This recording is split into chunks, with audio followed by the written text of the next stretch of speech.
After cows. Yeah, dogs. Do you like dogs? Dags. What? Yeah, dogs. Dogs. Do you like dogs? Oh, dogs. Sure. I like dags. Hey folks, I'm Dutch Doll. I'm here to talk to you today about dogs. Yes, dogs. I'm the host of the Dutch Doll Discussions. How are we doing today? I'm doing fine, thanks for asking. Not that you fucking care, but our subject is dogs.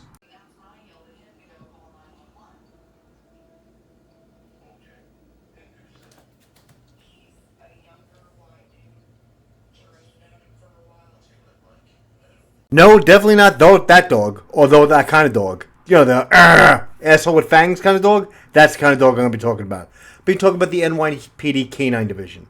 I got my NYPD Canine shirt on. Friend got it for me. I was down there to help. I worked right alongside with the dogs on a day-to-day basis. It was great. My office was at the Brooklyn Army Terminal where the NYPD Canine Division trains. It was right there, right down the hall. Well, right out in the yard, but, you know, still, right down the hall.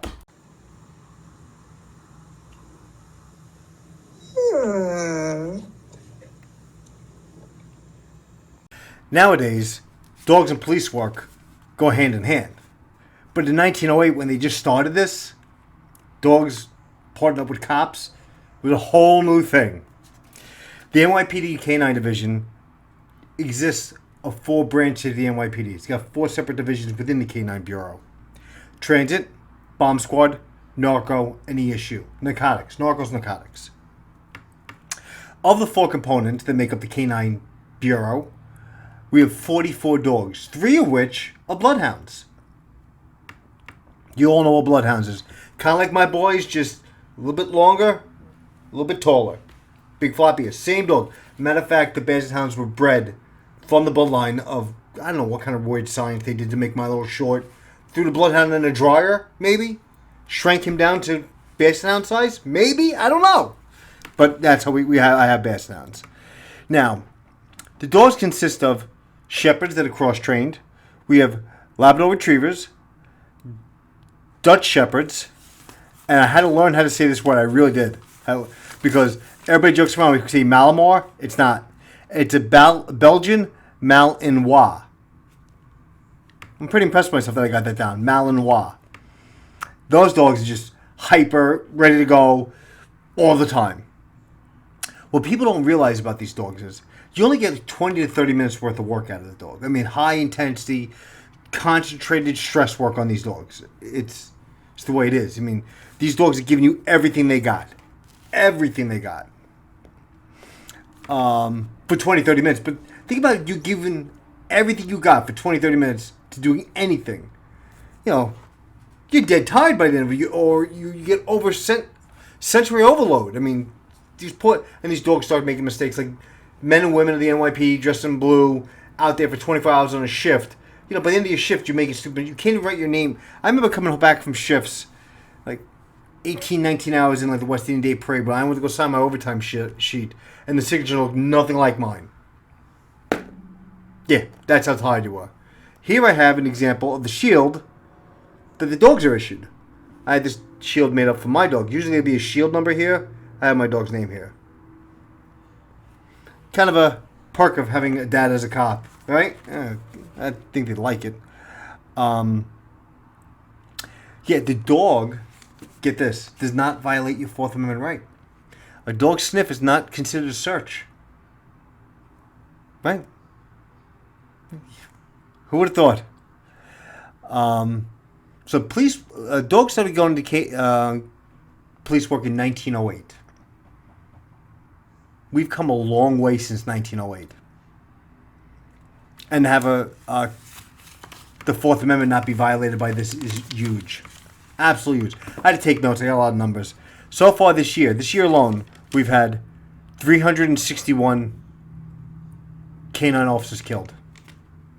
It's a lot of dogs. 49 of them were shot.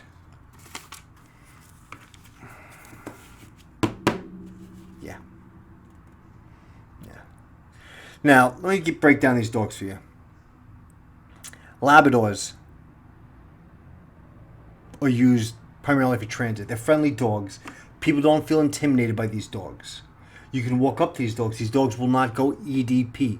A sign of a Labrador brings comfort to people. But these are vape dogs, scent dogs. These are dogs who do light traces of scents that pass them, and they're able to alert to them, such as explosives, narcotics. They're gun dogs, currency dogs, cadaver dogs, tracker dogs, or 3 bloodhounds for missing persons.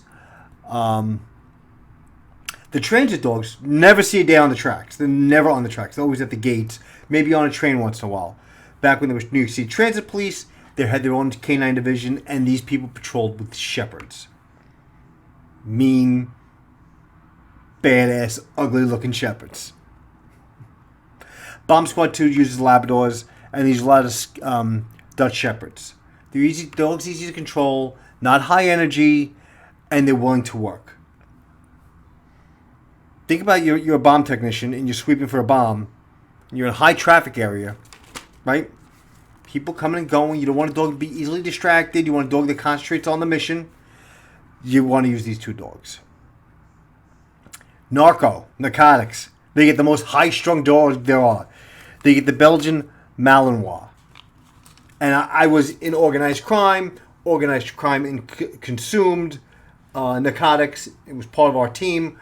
And, yeah, those dogs are something.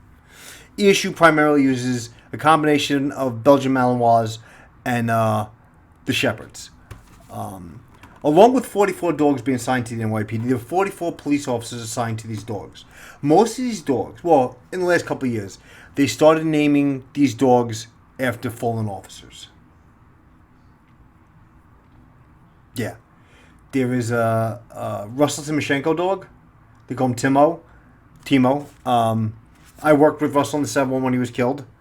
The dog was named a couple of years later by him. Matter of fact, his parents are still employed by the NYPD. The NYPD brought them into the family. They work in headquarters now. They live in Staten Island. And I see them every once in a while going over on the ferry, going to headquarters. I ride the ferry a lot. I like the poor man's QE too. But they have dogs on the ferry. There are dogs on trains, dogs at the ferry terminal. Port Authority even has dogs. Port Authority Police. And those dogs are all over the Trade Center. By the Serenity Pool, the Memorial. Those are still high-valued terrorist targets. They're soft targets, but they're still high-valued terrorist targets. The school is 18 weeks. Now I called over to Canine, and the good thing is all the Canine divisions are centralized in one part, and that's the Brooklyn Army Terminal, with the exception of one. The bomb squad is at Rodman's Neck up in the Bronx, because the bomb demolition range is up in the Bronx. And if you ever want to see a fireworks show after the 4th of July, hook up with a cop or a retired cop who can get you onto the range to watch when they explode everything we've collected all over the city, because fireworks are illegal. Might get you a lifetime sentence in the state of New York. The way this governor... Oh, that governor's gone, isn't he? The way he carried on about fireworks. He's gone. Okay. Yeah, they put on quite the show. They do it all professional. Like all military. They use detonators and clappers. And it's really a good show. It really is a good show. I got to pull the pillow I was sitting on out from under my butt because I wanted you to see the patch on my shirt. So I had to get a phone book to sit on. Now, have I done work with these dogs? Yes, I have. We try to bring a narcotics dog on every search warrant we did. Now, we were averaging, one detective in our office was averaging 2 a month, and you had the odd ones out there, but there was always one guy, he didn't go out on the street, he went out to cultivate new CIs, or we'd catch, clean, and gut him, and he'd cook them, and he'd come up with information, and the guy would turn around and be a CI, he wouldn't even know he was a CI by the time it was done. And then we go, like I explained in my other videos, 2 and a boom. 2 control buys, get the warrant, boom, the door. We like to bring a dog in. When we did that organized crime takedown, we brought that currency dog in, found all that money. What people don't realize is there's a lot of money still out there from the 80s. There's a lot of money still out there. Old, dirty, unmanicured bills is out there. And in the 80s, cocaine was the fucking peak drug. Everybody wanted to use coke. Let's do coke. Let's get wired for hours on end. And when they didn't have a straw or anything like that, they'd roll a dollar bill and they'd snort cocaine. So we caught a coke user a while back. We had the warrant and everything. And the guy was a cool customer. He was a real sweetheart. And we caught him mid-line. And I start laughing. And my partner's like, what are you laughing at? I'm like, I want to ask him a question. And he's like, I got to hear this. Dutch wants to ask a question. Okay, this is going to be a good one. So I go to the guy, I'm like, hey, my man, you snort with a $100 bill. Does the value of the money make it taste better? And he goes, I never snort anything for less than a $100 bill. That's a good answer. Does it get you more high? No, it just tastes better. I'm like, this guy's a fucking aristocrat. Who would have thought? But we use these dogs all the time. Department of Corrections uses these dogs. The Department of Corrections Canine Unit actually trains with our Canine Unit first for the first 18 weeks. And then they're taken from us and they're brought over to Rikers Island where they do more training. And they got some vicious dogs too. But these dogs are not mainly to bite people. I mean, felony bites only. The guy's committing murder, by all means, let your dog off the... Let him go. Go, Cujo, go! And let him go to work. I mean, it's just... That's what you do. In certain instances where we would want to risk an officer's life on a car stop or something like that, we'd send the dog in. We'd give the guy every opportunity. Sir, I'm sending in the dog. Sir, I'm sending in the dog. This is a police-trained dog. He will bite you. Sir, go, boy, go. And the dog would enter the vehicle and pull that person out. The person would be climbing over the seat and trying to get out the window away from the guy, but we'd get the guy that way. He's so busy fighting off the dog that he didn't have time for us. And when we were grabbing him, he thought we were helping him. Nah, bro. Nah, we ain't helping you. You're going to jail. I was a patrol cop, and I called for ESU Canine, the Shepherd, when the Sneaker King on Flatbush Avenue got broken into. And they chiseled out the back wall. These guys like miners, like the Molly Maguires. They're breaking down the wall to go into Sneaker King through the back. Not even to the door, because the guy had steel doors. You couldn't get... So they broke out the brick next to it, and they went in. And then they robbed the place at candlelight. Sorry, burglarized. Nobody was in the place. It was burglarized.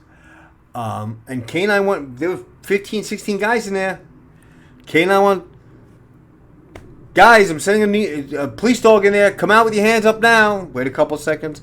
Guys, sending a police dog in there. Come out with your hands now. You in the building. Come out right now. This is your last warning. I'm sending a police dog in. Don't say I didn't warn you. And then he let the dog off the leash. And the second story windows start opening up, and people fucking chimneying down, crawling on a pipe, trying to get down, and yeah. People banging on the steel door, thinking the door would open. It was kind of funny to see that many people coming out of the Sneaker King, and we'll cover them all one at a time as they're coming out. I mean, you had the dog, well, you had us, and you know we weren't going to bite you, so you came out the window. We're actually catching people. Well, not catching them, helping them down. Just keep your hands behind your back, and we'll be fine. And I think we grabbed 14 or 15 people that night, but we didn't know they were robbing the store at candlelight. Now, we weren't going to go in there to do a secondary. We figured if Cujo didn't find them, we weren't going to go in there too. Or as Donut Operator says, bork, bork, nom, nom. Nobody ran away from bork, bork, nom, nom. I'm not going in there.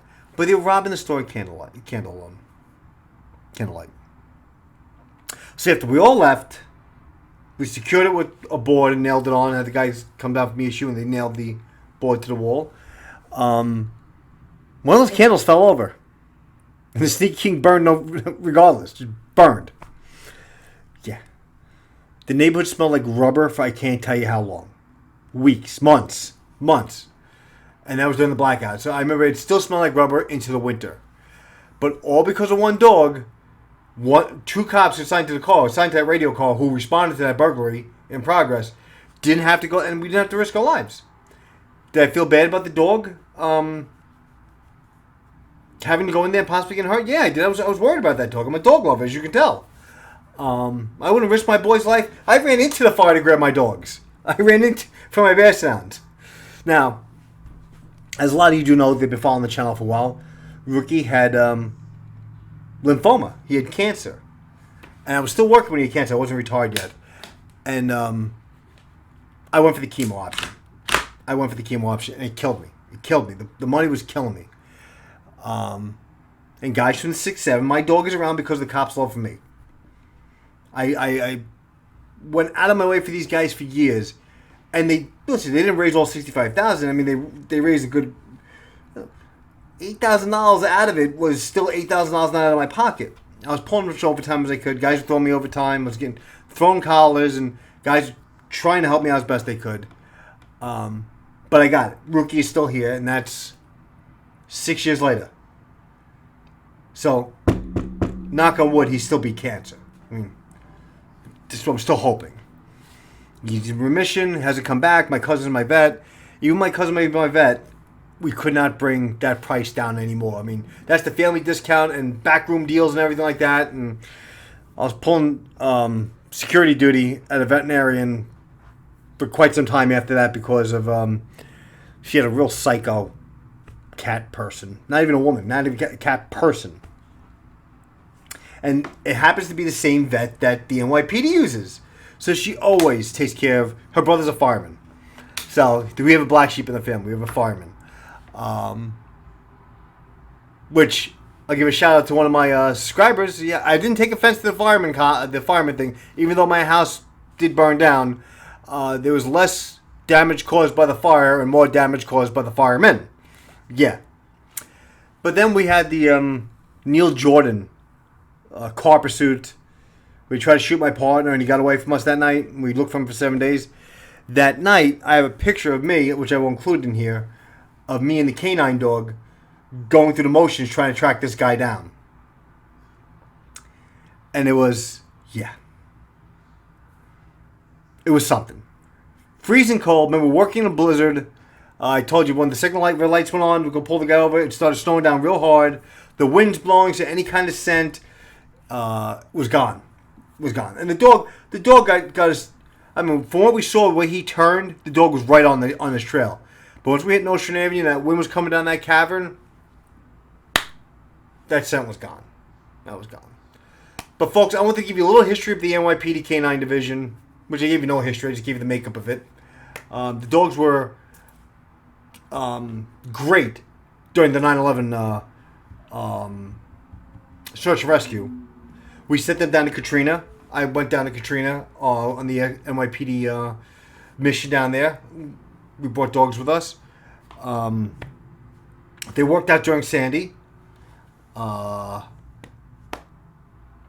I mean, these dogs are invaluable. Fucking valuable. I'm sorry if I said the F word too much, but listen. It wouldn't be a Dutch doll discussions if I didn't drop the F word every so often. Right? Right. And I love my boys. I do. If you get anything from this video, love the cops, love the dogs, love my boys. You don't even have to love me. Just love my boys. See a basset on the street, kind of looks like my dogs. He's walking by himself. You tackle him because it's probably one of my dogs. These guys get it all the time. You think they're slow and lethargic and, you know, they don't move and they're like Roscoe P. Coltrane's Flash? No. Well, no. They're not like Columbo's Clementine. No. They're pretty hyper dogs, except for Rookie. After the chemo, he slowed down a lot. The half-body radiation, half-body, was 3,000 a shot, and he had to go through that twice. And people wonder why I had a heart attack right after that. Well, listen. Let's review. 44 dogs, 3 of which are bloodhounds. The rest are German Shepherds, which are cross-trained to be scent dogs or patrol dogs. Patrol is the new word for us. Can't use the other thing what they do. Labrador Retrievers, Belgian Malinois, and Dutch Shepherd. The Dutch Shepherd is new to it. The Transit Division is mostly made up of friendly dogs. But these dogs are all qualified in the same obstacle course. They're all qualified in the same 1.5 mile run. And the handler has to keep up with that dog for the 1.5 mile run at a trot. Not full sprint running or anything like that. That was just one of the requirements of the 18-week course to make it as a canine handler. Our dogs compete against other police dogs. We won that competition 3 years in a row. I'm just not sure what 3 years they are. Those ESU dogs are always on standby, and the dog is always on a stack. While the stack is going in, that guy's got that dog. Kind of like the movie Zero Dark 30. They brought that dog Anubis with them. I think that was the dog's name. If that's the dog's name, I got one hell of a memory. Or some sort of Egyptian name it had. But we used the dogs in a search warrant. Organized crime, we were never taught to use the dog in a search warrant. Even narcotics never used the dog. The dog was a secondary addition to a warrant to be used after the stack had gone through the door.